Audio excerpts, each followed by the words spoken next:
Bom dia, pessoal. Muito obrigado a todos que estão conectados, todos e todas conectados hoje ao nosso webinar organizado em parceria entre a Management Solutions Brasil e a Accurate sobre a evolução dos modelos de pricing no setor de seguros. Eu vou passar a palavra aqui para os experts do assunto e, bom, para quem não me conhece, eu sou Pedro Pereira, diretor de vendas para a América Latina na Accurate. E hoje quem vai estar com a palavra mesmo aqui são quem entende do assunto, né? O Patrick Tibortino, gerente da Management Solutions, e o Ramon Massax, da Accurate. Então, em primeiro lugar, vou passar aí para o Patrick para ele poder começar com a apresentação. Obrigado.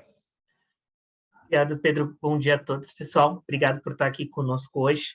Como o Pedro comentou, a intenção desse webinar de hoje é nós falarmos sobre como tem sido a evolução dos modelos de pricing, tanto no Brasil quanto no mundo, tá? E depois disso, o Ramon vai comentar sobre as novas técnicas de modelagem de precificação, usando a ferramenta Accurate, como é que a gente pode melhorar essa questão de precificação, tá? E o primeiro ponto que a gente precisa entender é da onde vem essa evolução dos modelos de pricing. Se a gente for separar o que causa essa evolução em 5 principais aspectos, a gente chega nos 5 principais aspectos que nós estamos a ver aqui no slide. O primeiro ponto é a questão do ambiente econômico. A gente vem de um contexto econômico com uma evolução desfavorável, né, dos indicadores macroeconômicos, uma diminuição da renda média das famílias, combinado, na maior parte do mundo, com uma redução da taxa de juros. E quando a gente fala especificamente no Brasil, com uma volatilidade da taxa de juros no curto prazo, né, onde a gente tinha uma taxa muito baixa há 2 anos atrás, que vem crescendo agora, e a gente precisa adaptar tanto os nossos preços quanto os nossos investimentos, a nossa gestão, a esse ambiente macroeconômico mais incerto. Somado a esse ambiente macroeconômico mais incerto, nós temos também o aumento da concorrência, tanto no sentido de players antigos, né, players que nós já conhecemos entrando em novos mercados de não-vida, como a entrada de novos players, a entrada de insurtechs com produtos mais sofisticados ou mais agressivos, que a gente precisa conseguir competir com eles. Um terceiro ponto que a gente pode comentar também são que os nossos clientes estão cada vez mais informados, tá? Com um comportamento, então, muito mais sensível ao preço. Ou seja, a probabilidade de um cliente mudar de uma seguradora ou conhecer as outras seguradoras através do preço que eu estou fornecendo a ele fica cada vez maior, é cada vez menor o nível de fidelização dos clientes, uma vez que eles conseguem avaliar a concorrência de uma maneira muito mais fácil. Inclusive, hoje tem provedores de serviços que fazem já essa avaliação para os clientes, o que torna esse risco de fuga pelo preço, né, pela sensibilidade ao preço, muito maior. Por outro lado, a gente tem ao nosso favor a tecnologia, né? A tecnologia ela vem mudando radicalmente a indústria de seguros, tá? E no que tange a pricing, principalmente ao fato da gente conseguir analisar uma muito maior quantidade de dados num tempo muito mais rápido e com custo associado muito menor do que no passado. Então, é cada vez mais fácil a gente conseguir analisar uma grande quantidade de dados. Isso nos permite otimizar os nossos modelos de precificação, otimizar a forma com que a gente ajusta os nossos preços aos nossos clientes, tá?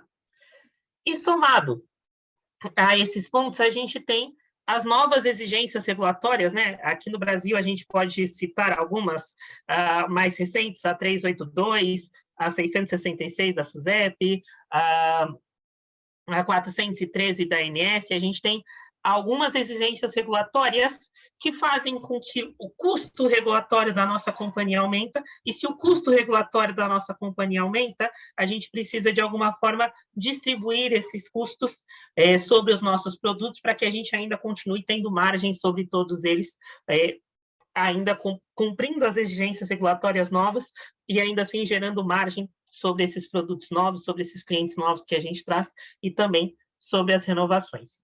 Tá? Então, é nesse contexto que as companhias começam a otimizar cada vez mais o seu nível de valor dos prêmios oferecidos, né? O quanto eu posso cobrar para o meu cliente. Tá? E em termos de variáveis ou em termos de cálculo, como tem sido a evolução desses modelos? A gente parte, principalmente no começo da década passada, né, de modelos bivariáveis, basicamente onde a gente olhava o custo sinistral e quantos sinistros a gente iria ter, né? E a partir daí a gente foi evoluindo para modelos multivariáveis. Quando a gente olha, por exemplo, um seguro automóvel, a gente começava a olhar a idade da pessoa que está dirigindo, a gente começou a olhar o modelo do carro, etc. Foi colocando novas variáveis para poder otimizar esse preço do seguro. A mesma coisa no seguro residencial, no seguro saúde, tá? E a partir daí, uma vez que a gente já tinha esse modelo já evoluído, né, já robusto, já conseguindo analisar bem as variáveis, a gente começa a enriquecer com os dados socioeconômicos dos clientes. Então, o nível de renda desse cliente, ou o comportamento dele em relação de saúde, se eu vou oferecer para ele, por exemplo, um seguro-saúde, ele é uma pessoa saudável, ele é uma pessoa que pratica esportes, então eu coloco mais variáveis sobre os meus modelos para que eu consiga fazer um preço ideal para o meu cliente.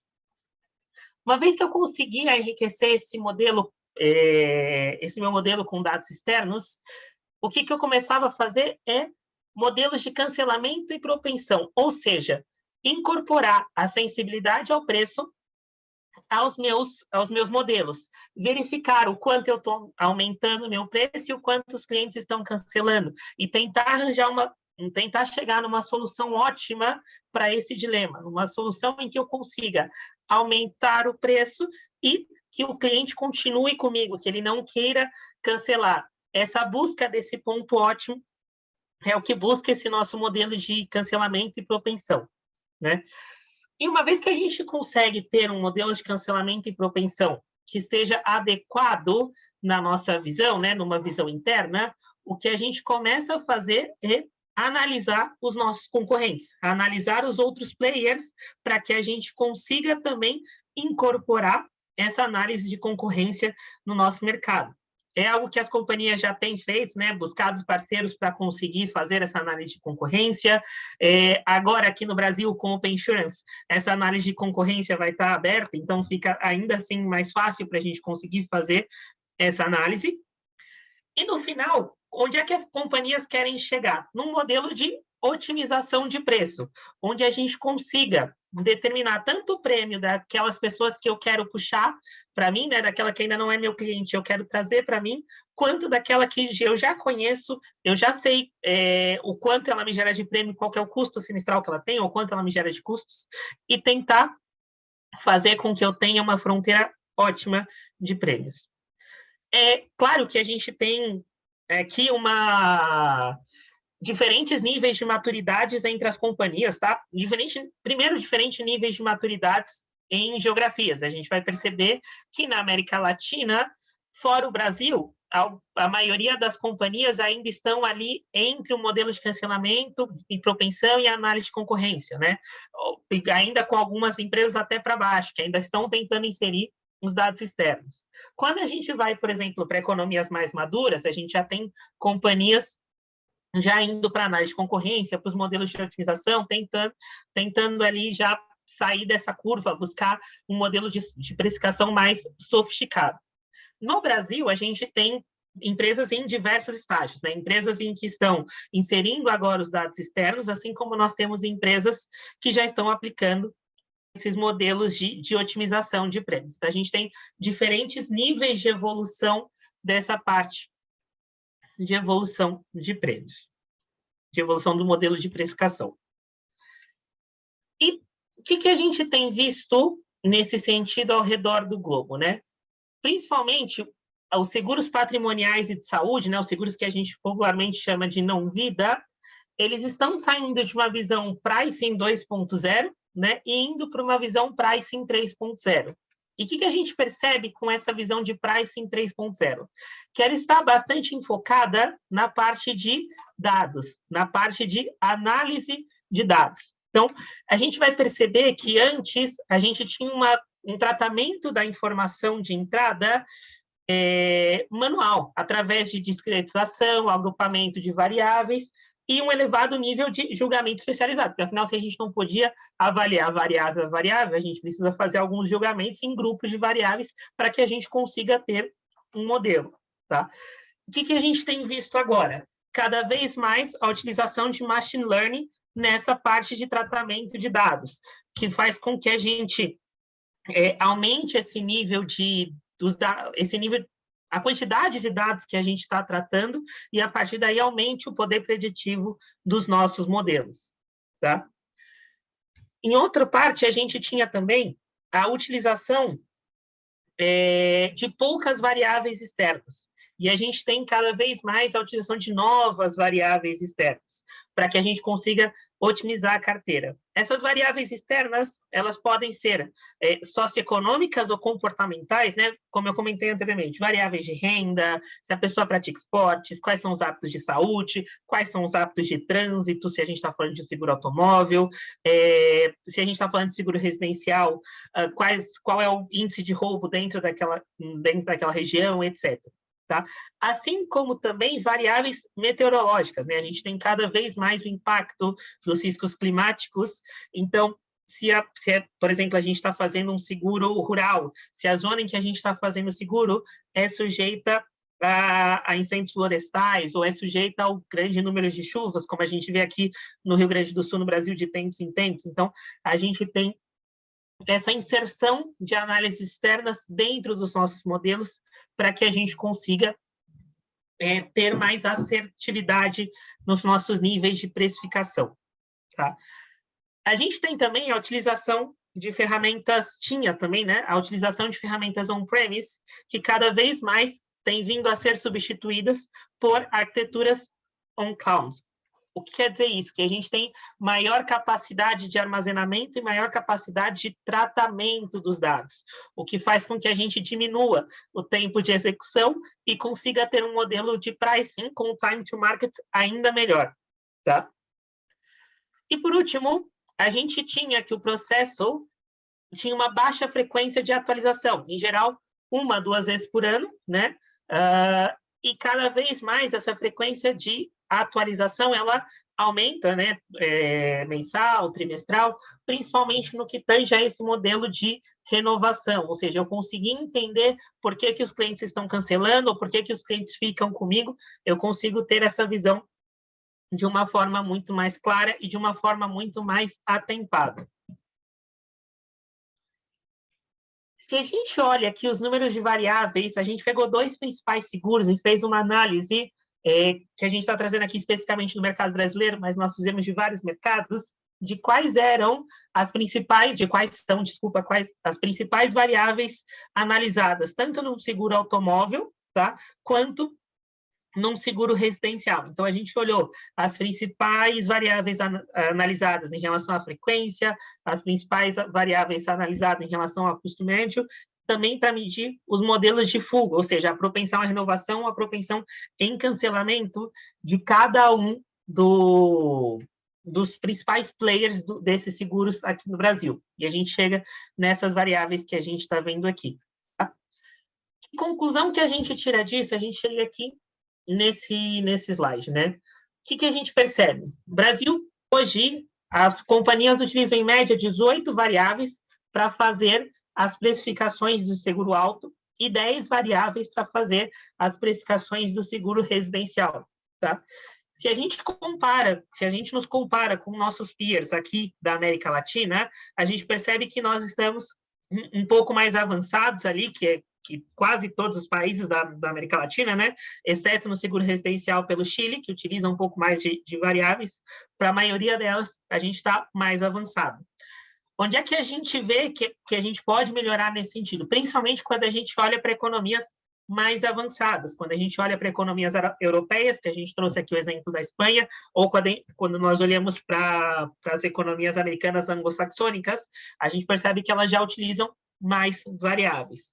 E a principal diferença que nós vimos em relação às variáveis que o Brasil utiliza e as variáveis adicionais que esses países mais avançados utilizam estão nas variáveis externas, né? Estão em buscar variáveis que afetam variáveis socioeconômicas dos clientes, né, e comportamentais, e variáveis que afetam as questões meteorológicas. Obviamente, a gente tem alguns países específicos que têm risco de tornado.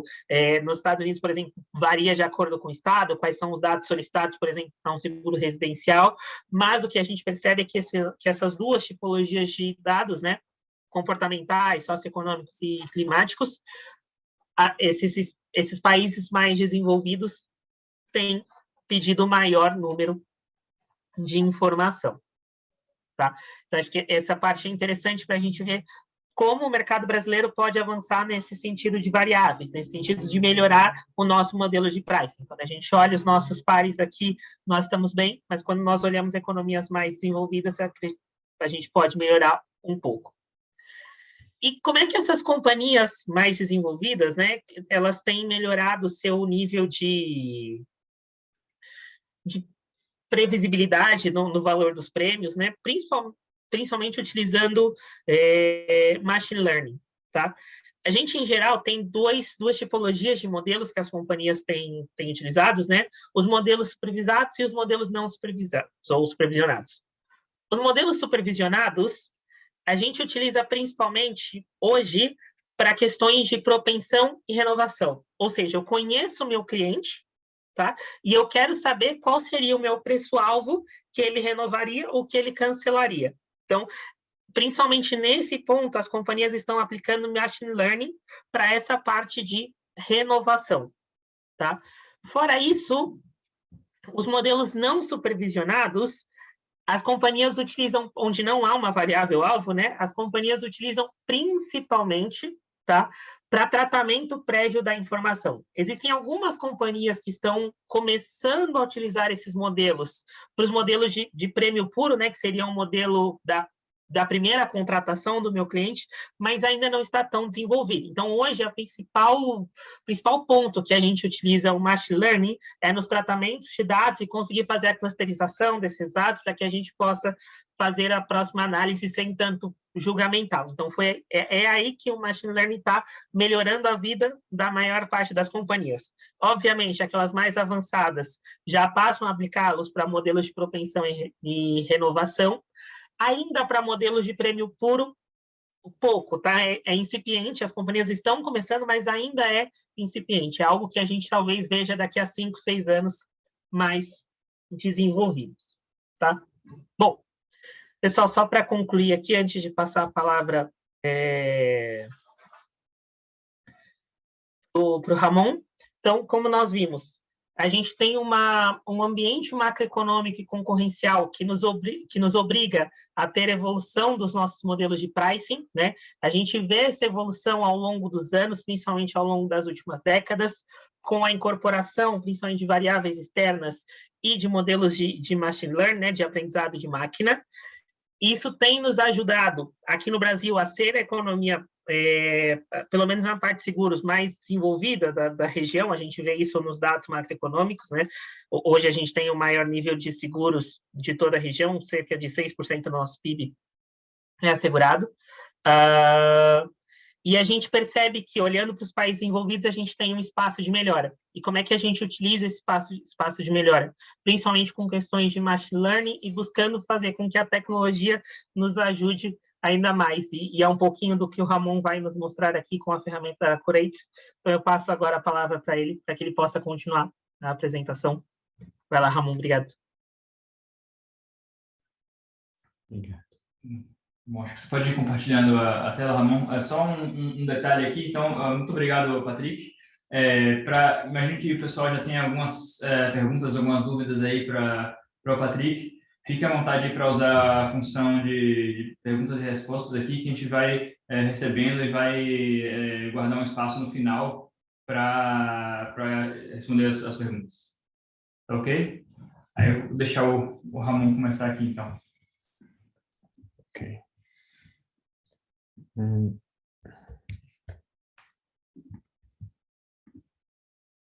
gente não tiver nenhum problema técnico. Tudo bem. Aqui. Tá, quem sabe só bom. Então, eu queria começar com uma pequena introdução, mas bem pequena mesmo, porque assim, vai ser 3 slides para o pessoal que ainda não conhece bem a Accurate, que está vendo aí essa tecnologia nova e empresa que está chegando no mercado. Eu queria só explicar assim, porque a apresentação do Patrick foi realmente bem interessante para mostrar essa evolução e como ele falou, né, existem diferentes níveis de maturidade de um país a outro, entre uma seguradora de saúde ou patrimonial, e daí a gente tem visto essa evolução. A gente queria trazer assim uma visão de como que é possível se combinar o machine learning com a parte de modelagem tradicional de seguros de GLM, com uma abordagem que não é tão conhecida no mercado, com uma abordagem única que a gente traz aqui da Accurate. Então, em primeiro lugar, bom, eu vi que a Laura já mandou a pergunta aqui, mas a gente fica no backlog aí das perguntas. Obrigado, Laura. Então, a Accurate é uma empresa que foi fundada em 2018, aqui em Paris, inclusive. Então, eu e o Ramon estamos aqui hoje em Paris, mas que já tem assim, vários escritórios ao redor do mundo, em Nova York, em Londres, agora também em Milão e na Polônia, e abrindo um escritório em Tóquio na segunda metade do ano. Esperamos em breve também chegar na América Latina, mas já temos alguns clientes hoje.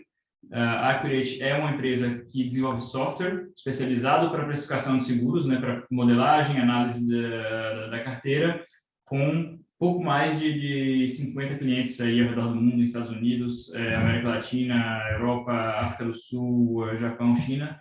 Então, se a gente passar para o próximo slide, só para assim, ter alguns exemplos, né, hoje, tanto na parte de seguros patrimoniais, né, auto e ramos alimentares, a AXA já é cliente da Accurate em mais de 10 países, a Generali na França e na Espanha, e alguns dos grandes grupos regionais que vocês provavelmente conhecem, né, o Grupo Sura na Colômbia, Argentina, Chile, a HDI Seguros no Chile, né, mas também uma das empresas que escolheram a Accurate como sua primeira ferramenta de precificação, né, para dar um passo grande aí falando aqui das empresas de comercial e specialty, que são assim, modelos de negócio que dependem muito do conhecimento, né, da expertise dos seus underwriters, para poder combinar esse conhecimento com a informação dos dados, né, com a modelagem estatística preditiva. E, por último, a insurtechs, que escolheram a Accurate para poder escalar os seus processos, né, com uma primeira ferramenta profissional de precificação, e inclusive o time da Munich Re Global, que usa a Accurate hoje.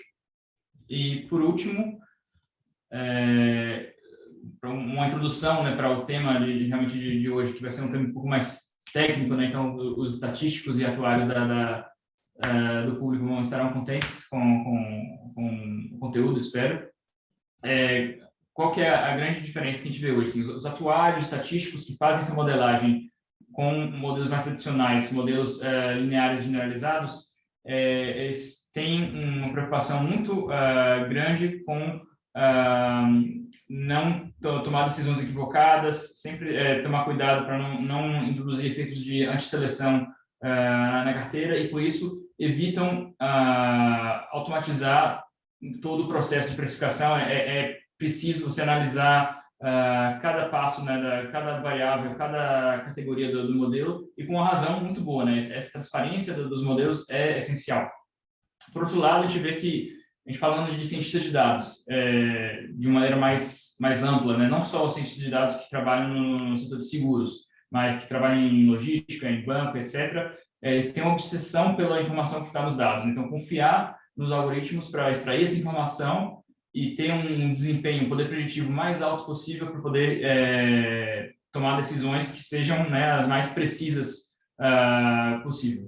Então, qual que é a grande dificuldade em seguros? Que a gente não pode ter essa abordagem 100% guiada pelos dados, por motivos de segmentos que não estão tão representados na carteira, né? Por motivos de regras do negócio, por exemplo, você não necessariamente quer confiar 100% no algoritmo, você também tem uma estratégia de marketing para certos segmentos da sua carteira. Então, é preciso um nível avançado de transparência, e aqui é aí que a gente entra no nosso assunto de hoje, como que a gente consegue conciliar, né, combinar essa transparência, esses modelos lineares generalizados com a abordagem de ciência de dados, a abordagem de machine learning.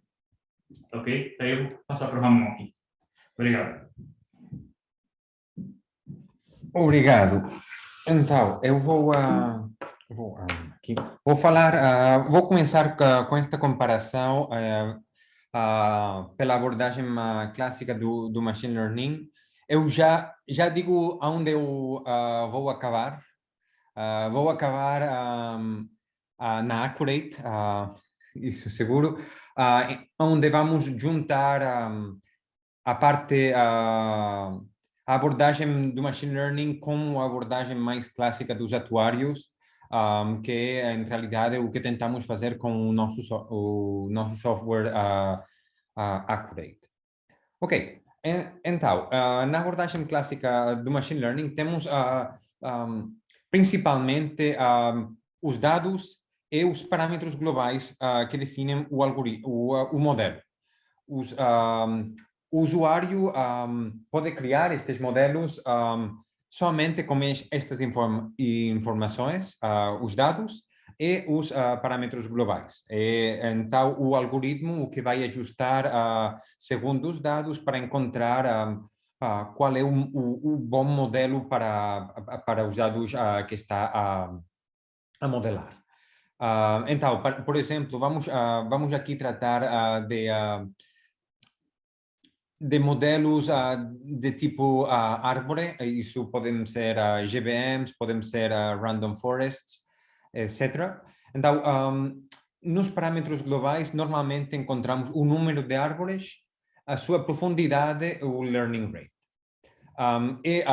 Junto com os dados, deixamos o processo automático do modelo para encontrar quais seriam os parâmetros locais que descrevem este algoritmo, que são os split points, as variáveis e onde foram truncadas, etc.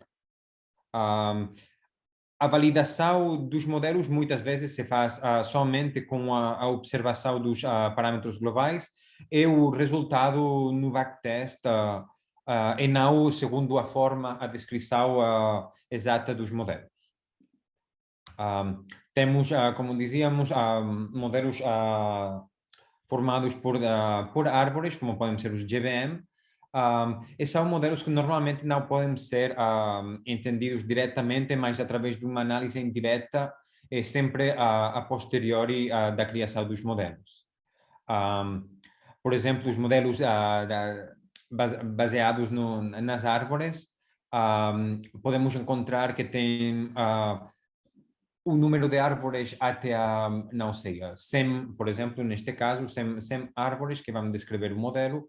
E podemos também definir qual é a profundidade, como dizíamos anteriormente. E para uma profundidade, por exemplo, de 5, 6, encontraríamos que temos interações de até 5 e 6 variáveis. Isso quer dizer que, não, em geral, não são modelos que sejam compreensíveis diretamente para um humano. 100 árvores combinados, interações de até 5, 6 variáveis, um modelo difícil de compreender rapidamente. Para isso, temos diferentes tipos de análise. Aqui estamos a mostrar o que seriam os PDP, a Partial Dependence Plots. São uma espécie de derivada do modelo com respeito a cada um dos níveis de cada uma das variáveis no modelo. Aqui fazemos uma espécie de derivada com respeito ao nível 18 para encontrar qual é o sinal que o nível 18 tem, a importância do nível 18 no nosso modelo. É assim para todos os níveis, para encontrar finalmente uma análise a posteriori, como dizíamos, neste caso, da idade do motorista, em que estamos a comparar estas partial dependence com o observado. Sim? Depois temos a abordagem clássica atuarial, em que aqui a importância é sobretudo na compreensão direta do modelo. Vamos sacrificar muitas vezes um desempenho maior, mas com o compromisso para ter uma melhor compreensão dos modelos. A interpretabilidade é a chave para os atuários e para que estes modelos sejam bem compreensíveis, pelo menos precisam ser redutíveis e parcimoniosos. Com redutíveis queremos dizer que é possível separar e ver o modelo parte por parte, neste caso seria variável por variável, e parcimoniosos quer dizer que podemos, que somente um número limitado de efeitos devem entrar e ser analisados nos modelos. Com estes requisitos, encontraríamos diferentes tipos de modelos, de novo, em que temos temos árvores isoladas, não conjuntos de árvores, mas árvores isoladas, e também temos os modelos aditivos generalizados, incluindo os GLMs mais conhecidos, com interações parcimoniosas. Isto é o que a ferramenta de Accurate oferece, os modelos aditivos generalizados. É aqui que vamos tentar de fazer a explicação do que queda à disposição. Qual é a vantagem dos modelos aditivos generalizados? A vantagem é que são muito facilmente visualizáveis. Isto é, a sua estrutura é tal que são separáveis variável por variável. Podemos encontrar diretamente o modelo, o que diz este modelo para cada uma das variáveis que entraram. Aqui na parte embaixo do ecrã, da tela, desculpem, estamos no Brasil, da tela vemos aqui os gráficos com precisamente a função de cada uma destas variáveis no GAM. Aqui para a idade do motorista, de novo, vemos qual é o sinal. Isto em verde é precisamente o modelo. E temos um modelo para cada uma das variáveis que entraram. Neste caso, até 10 variáveis que estão a descrever a nossa target, que seria normalmente o custo do cliente. Né? Sim? É fácil de validar os efeitos, como vemos, visualmente suficiente para validar os efeitos de cada uma das variáveis, e podemos forçar também pela estrutura mesma destes GAMs, podemos forçar os efeitos em caso de não haver exposição. Tenho um exemplo disto no final da apresentação. Muito bem. Então, como dizíamos, podemos olhar para cada uma das variáveis, uma vez feito o modelo. Podemos ter uma ordem da importância das variáveis. Podemos comparar o efeito das variáveis também facilmente, não mesmo como no modelo em si, mas também entre as predições e os observados. Sim? Ok, isto é pelo que faz do Machine Learning. Agora vamos juntar as duas partes, atuarial e Machine Learning, para encontrar o que faz um pouco a Accurate. Nós tentamos usar as vantagens das duas abordagens diferentes. Para lembrar, os conjuntos de árvores têm uma estrutura de pequenos efeitos de variáveis com muitas interações que vêm determinadas pela profundidade das árvores. A compreensão é através de uma análise local, é sempre a posteriori, e podemos criar os modelos com algoritmos de machine learning. Os GAM normalmente têm uma estrutura fácil em que os efeitos são separáveis, podemos fazer diretamente uma visualização para compreender estes modelos, e a sua criação normalmente tem sido uma criação mais manual, humana, mas vamos ver que também podemos fazer uma criação de machine learning. Então, as vantagens dos conjuntos de árvores seriam o processo de criação, um processo automático, e as vantagens dos GAMs é precisamente a estrutura dos modelos. Na Accurate, vamos criar com métodos de machine learning automáticos GAMs. Então, de novo, temos como no princípio da apresentação, parâmetros globais e parâmetros locais. Os parâmetros globais para criar estes modelos não precisam ser mais de 2. Quais são estes? A suavidade dos modelos, que responde a quais significativos devem ser os efeitos de cada uma das variáveis, e a parcimônia, que diz quantas variáveis devem ser incluídas no modelo. Sim? Poderíamos dizê-lo no sentido inverso. Em primeiro lugar, quantas variáveis devem ser incluídas e depois qual deve ser o sinal de cada uma destas variáveis. Com estes dois parâmetros, é suficiente para criar os modelos de forma automática. O algoritmo vai fazer o feed dos modelos e a saída do algoritmo são os parâmetros locais, que são precisamente as betas, os fatores associados a cada um dos níveis de cada uma das variáveis que entraram no modelo. São os efeitos, as funções de cada uma das variáveis. São as linhas verdes que estávamos a mostrar previamente. Ok. De novo, o desempenho pode ser analisado através de uma grid search e testado num backtest de forma totalmente transparente. Vamos ver agora algumas análises do que seria uma análise destes GAMs através deste grid search, como estamos a propor com 2 parâmetros globais. Em primeiro lugar, temos a parcimônia. Para a parcimônia é um compromisso entre a interpretabilidade do modelo e o desempenho. A maior interpretabilidade normalmente quer dizer menor número de variáveis, e no contrário, maior desempenho quer dizer normalmente vem muito ligado ao número de variáveis que vai entrar no modelo. Então, temos este compromisso entre maior interpretabilidade, que nos faz estar à esquerda, e maior desempenho, que faz estar no topo. Aqui teríamos na parte esquerda superior do gráfico, teríamos os melhores modelos, e normalmente os modelos de machine learning vai seguir uma linha que vai de esquerda embaixo à direita no topo. Não?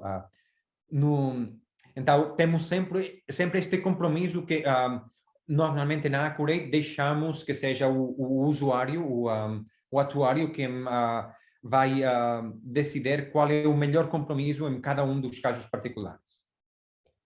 Vamos ver qual é precisamente este grid search na ferramenta. Temos normalmente precisamente isto.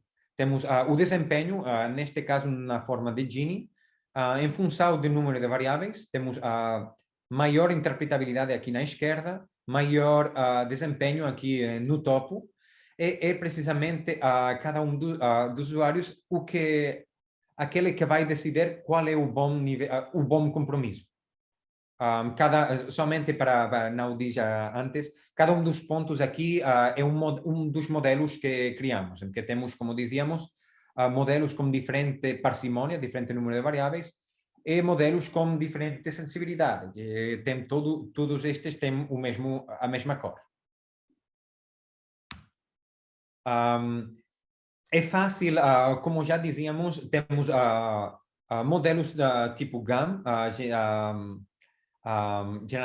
modelos aditivos generalizados, e podemos, como dizíamos antes, podemos olhar para qual é a importância de cada uma das variáveis, e vamos também ver como podemos olhar para o sinal que cada uma destas variáveis tem.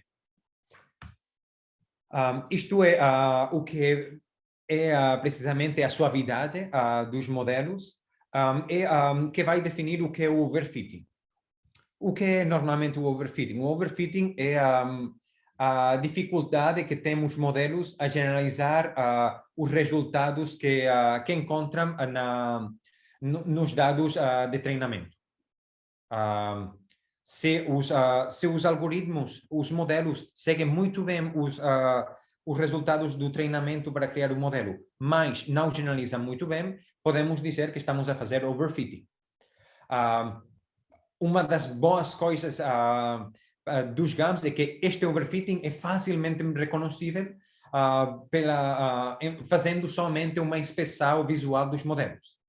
Na direita, aqui, teríamos um modelo que faz mais bem um pouco de overfitting, isto é a idade do motorista, não? Para o custo num modelo de motor, de custo do motor. E vemos que temos aqui sinais que não fazem muito sentido. Sinais em que as pessoas ao redor de 25 custam menos que 24 e mais do que 26, etc, etc. Temos o mesmo para ao redor dos 50. Vemos que ali temos um aumento não muito bem justificado, no 67 também, etc, etc. Isto é uma indicação normalmente já visual de que este é um modelo que está overfitado, que faz do overfitting. Na esquerda, no contrário, vemos que temos um sinal muito mais suave, muito mais lógico, em que temos o risco decresce do jovem para mais adulto, e uma estabilidade depois, a partir dos 30 mais ou menos, como um pequeno aumento ao redor dos 50, 60, que é normalmente quando os jovens usam também os carros dos seus pais e mães. Ok. Finalmente, uma das grandes vantagens de usar os modelos aditivos generalizados é que não somente são transparentes, facilmente interpretáveis, mas também que podem ser modificados a posteriori. Não somente analisados, mas modificados mesmo. Tudo isto mantendo a mesma estrutura de modelo aditivo generalizado. Neste caso, seria já não para o motor, mas para a habitação, em que temos o número de cômodos da residência e o risco. E vemos que temos muito pouca exposição na parte direita do gráfico. Quando temos muitos cômodos, não temos exposição na nossa base de dados. Mas vemos que o observado tem uma tendência a aumentar e seria razoável que o atuário, que tem mais conhecimento, não somente dos dados, mas também da experiência do que acontece, possa dizer, neste caso, o observado tem razão, que temos mais risco do que o nosso modelo diz. Então, eu gostaria de poder modificar este modelo em verde. Isto é facilmente possível, somente tudo o que precisamos fazer é precisamente mudar os efeitos de cada uma dos níveis que nós não estamos a dar muita credibilidade, para que sejam de mais perto o sinal, o observado. Sim? Então, é fácil interagir com os modelos quando estamos a usar também modelos GAN. Isto é tudo por hoje. Somente uma pequena conclusão. Temos modelos, no primeiro lugar, do Machine Learning, em que a validação se faz através do backtest, em que damos, sobretudo, importância ao desempenho.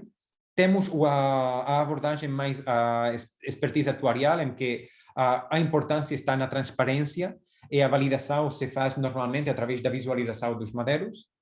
As duas maneiras de fazer podem ser combinadas, e isto é o que faz a Accurate, criando modelos transparentes de forma automática e que podem ser modificados a posteriori.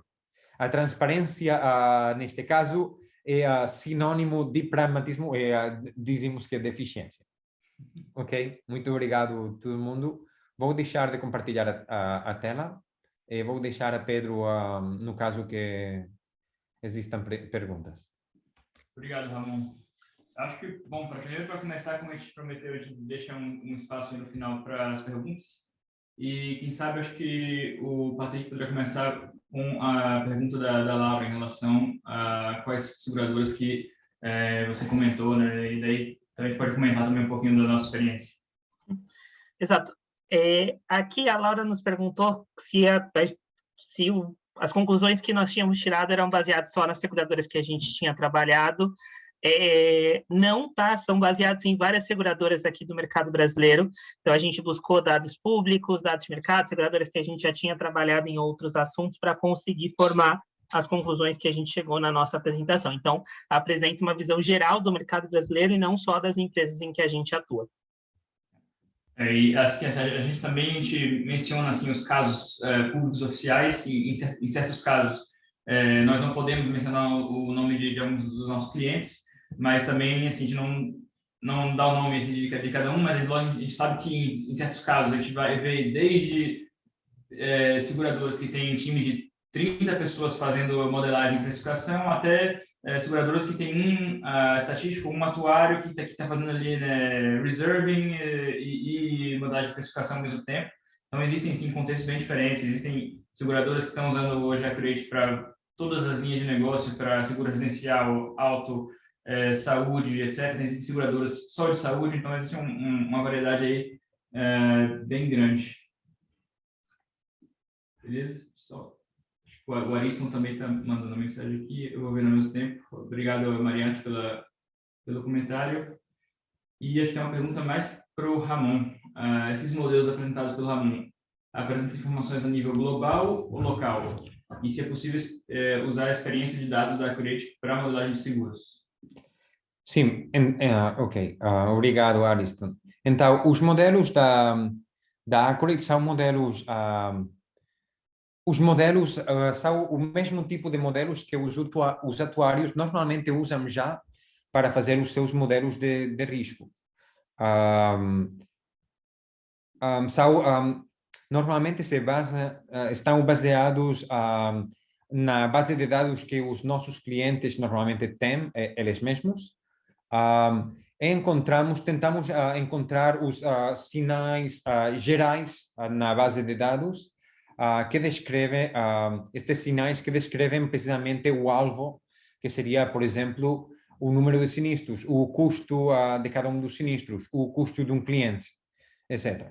Isto se faz encontrando o sinal de cada uma das variáveis individualmente. Em primeiro lugar, talvez dizer que encontrando o conjunto de variáveis, o conjunto pequeno de variáveis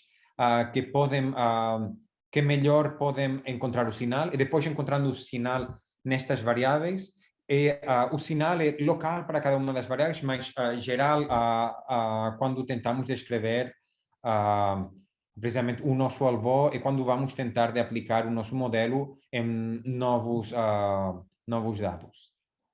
Sim, espero ter respondido bem o Ariston.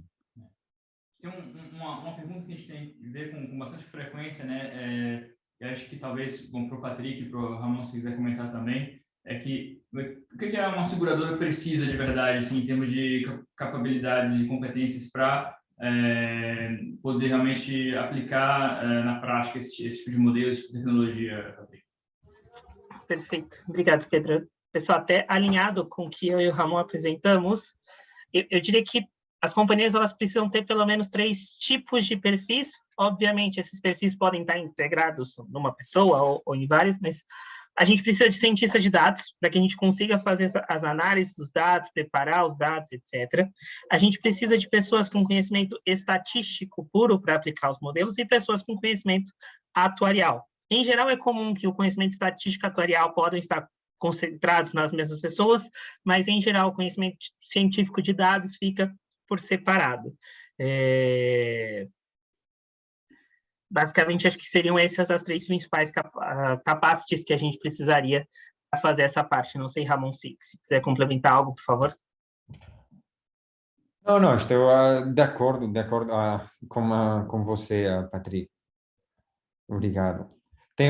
Vejo também a pergunta da Rebeca. Acho que a pergunta da Rebeca é bem interessante, Sim. talvez possa, bom para todo mundo viu a pergunta. Sim, em relação aos fatores para seguro automóvel, né, que em modelos multivariados, e a pergunta mais especificamente sobre o fator localidade, que tem sido um dos principais fatores indicativos nos estudos de preço. Como que vocês entendem isso, e talvez explicar um pouco como que é considerada a localidade no software da Accurate? Sim, a localidade, com respeito à localidade, eu vou responder, Patrick.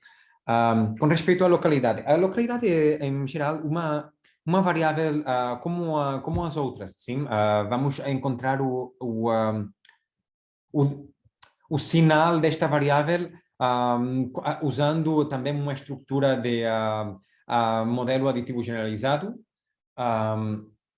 mas tem algumas diferenças. Em primeiro lugar, esta é uma variável que normalmente tem muita correlação com outras variáveis já existentes na base de dados. Muitas vezes com variáveis externas geográficas. Então, o melhor normalmente nós encontramos que é fazer, em primeiro lugar, uma análise da localidade diretamente antes de fazer a análise das variáveis externas, por uma questão de correlação e causalidade. A típica questão de correlação e causalidade, normalmente o que queremos encontrar variáveis que tenham sentido direto como alvo, e não que tenham sinal porque estão correlacionadas com variáveis que têm sentido. Normalmente diríamos que a variável localidade é uma variável que pode ter muito risco, então essa é precisamente a que queremos encontrar.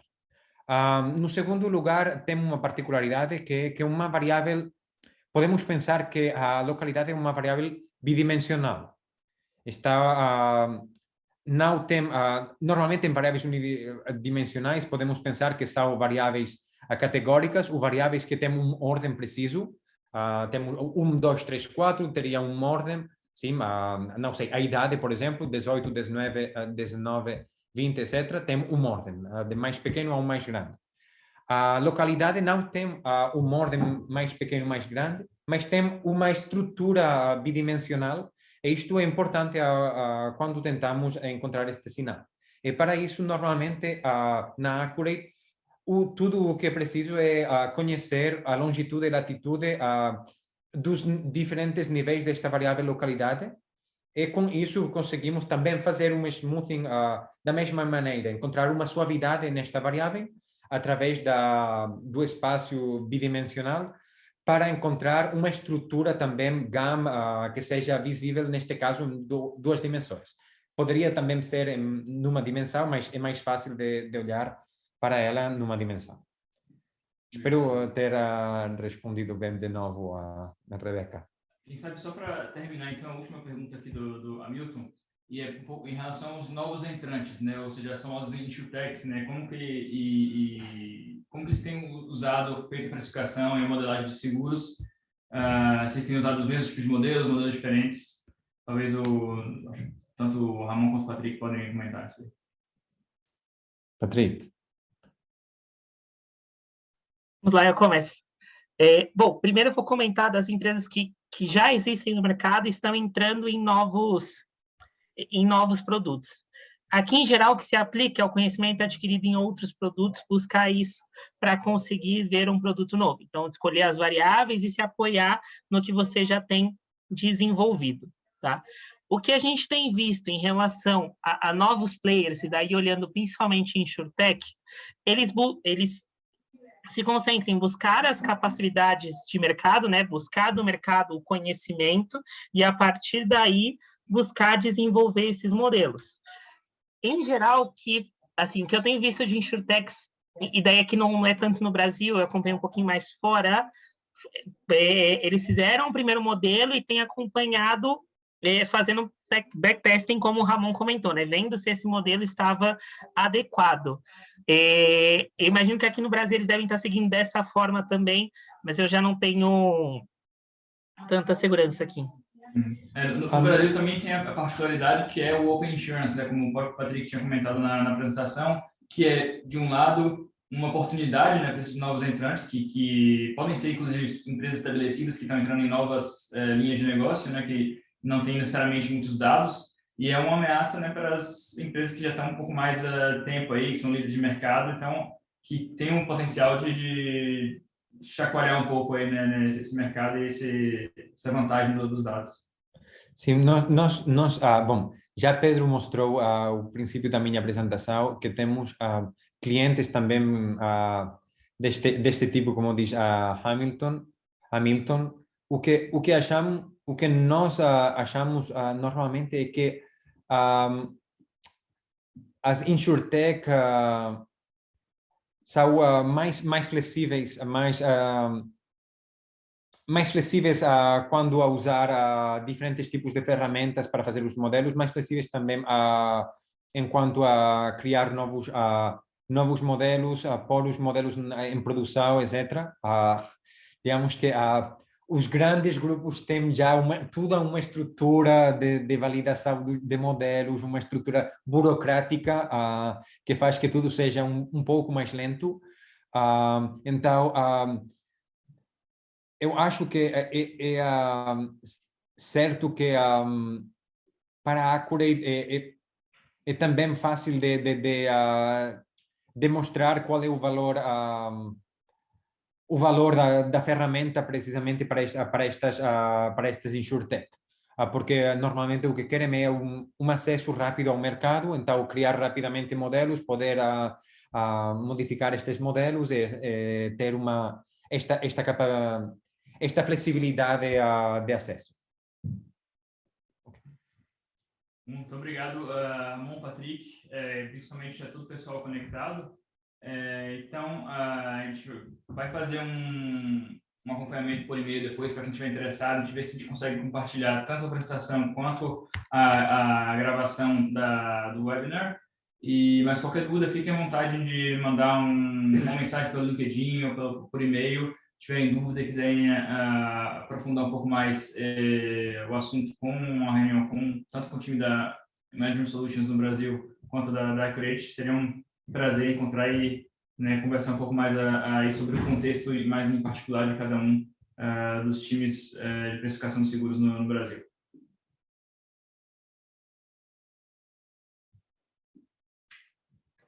Muito obrigado, pessoal. Obrigado, pessoal. Tchau, tchau. Bom dia a todos. Bom dia, tchau.